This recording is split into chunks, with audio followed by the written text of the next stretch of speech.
I'm cursed to be right, and it doesn't feel good. It doesn't feel good. So I just put out this video on how neoliberalism needs to import lots of migration, lots of migrants to fill in the care gaps left by the simultaneous, process of pushing women into the workplace and maintaining gendered divisions of labour and still privatising social reproduction. Welfare, healthcare, elder care, education, all of this stuff is privatised, leaving massive care gaps, requiring the massive influx of migration to fill in these care gaps. This was essential in neoliberalism, and I go into quite a lot of detail showing this in this video. Part of this story was that in order to keep wages and labour value low, you had to simultaneously create a horrendous, violent, hard border regime to keep those migrants precarious and unable to fight for better paying conditions. To do this kind of violent bordering, to do this sort of horrendous, horrible practice of organising labour like this, you have to label migrants as less valuable, as less legitimate, as less human than local people. You have to create a whole discourse excluding them from the national body. Exclude them from welfare, from healthcare, from inclusion within the state.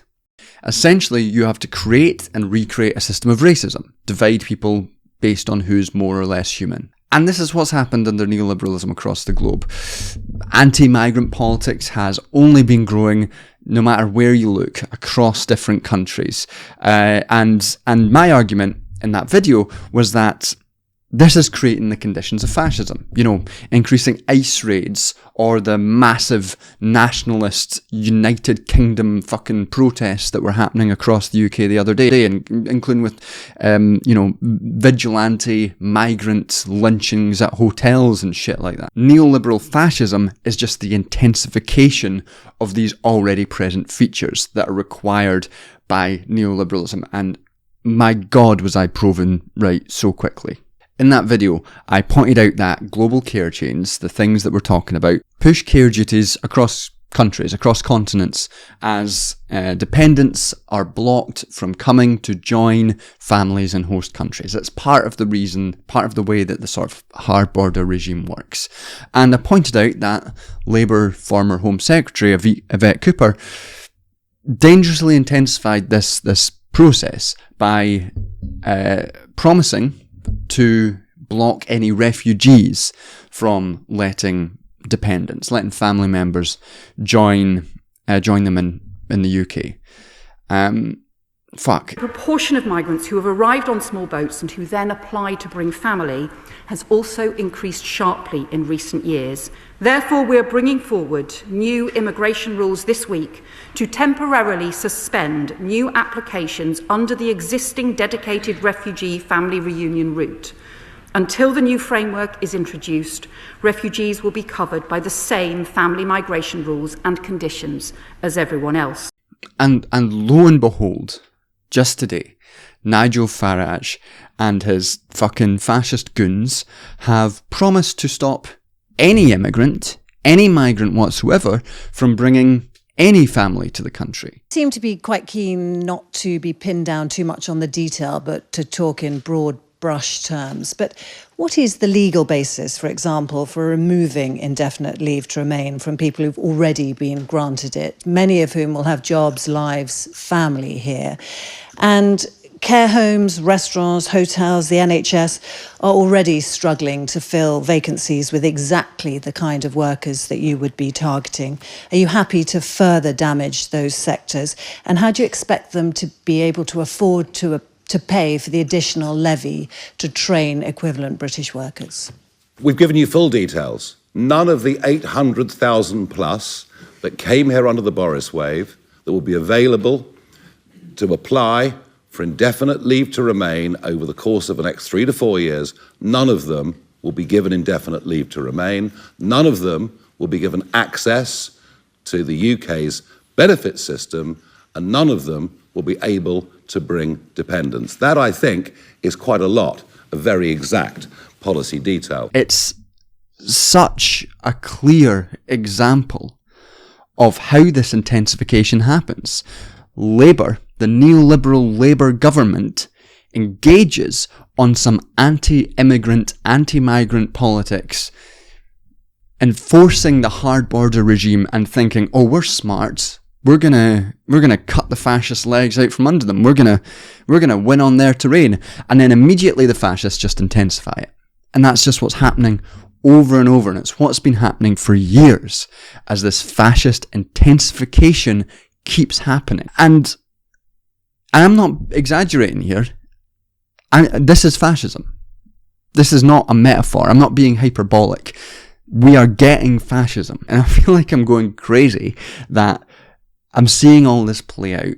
We're seeing all this play out at the same time that government ministers are busy eulogizing Charlie Kirk, a man who was a fascist, whose organisation directly funded fascist groups that are now on the streets of the UK. Tommy Robinson's long organised march, titled Unite the Kingdom, was accompanied by a side of religion, some people bringing crosses, others dressing like ancient religious orders. Yeah, it's a Knights Templar. If you stand for your freedom, lift your voice and shout! And the Labour government's not only engaging in the policies that the fascists want, that they want to intensify and make even worse, but they're eulogising the fascists themselves, and it makes me feel like I'm losing my mind.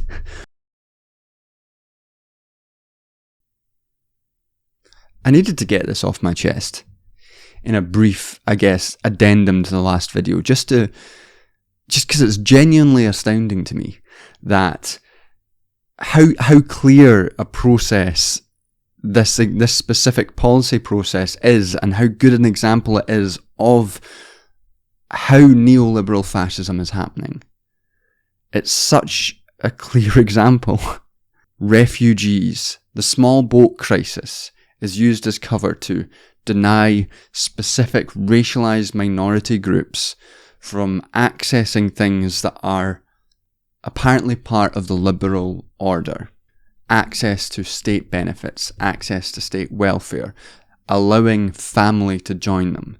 And they pick a minority group, refugees, small boats, to try and placate the fascism, but also to play into the hard border regime that they created. And then the fascists take that and go, brilliant, yes and. Let's yes and this. Let's intensify it even more. And I don't think anyone in the liberal establishment can actually grapple with it. I don't think anyone across neoliberal countries, across the global north, across the world, I don't think anyone in the liberal establishment is really grasping with how close to the edge we actually are. Like, they'll talk about Trump being a fascist, but they will, you saw Kamala Harris in her last election campaign. It was legitimate concerns, migration, making American military the most lethal in the world. It was trying to win on that terrain. We used to compare the strength of our democracy to communist dictators. That's what we're dealing with right now in Donald Trump.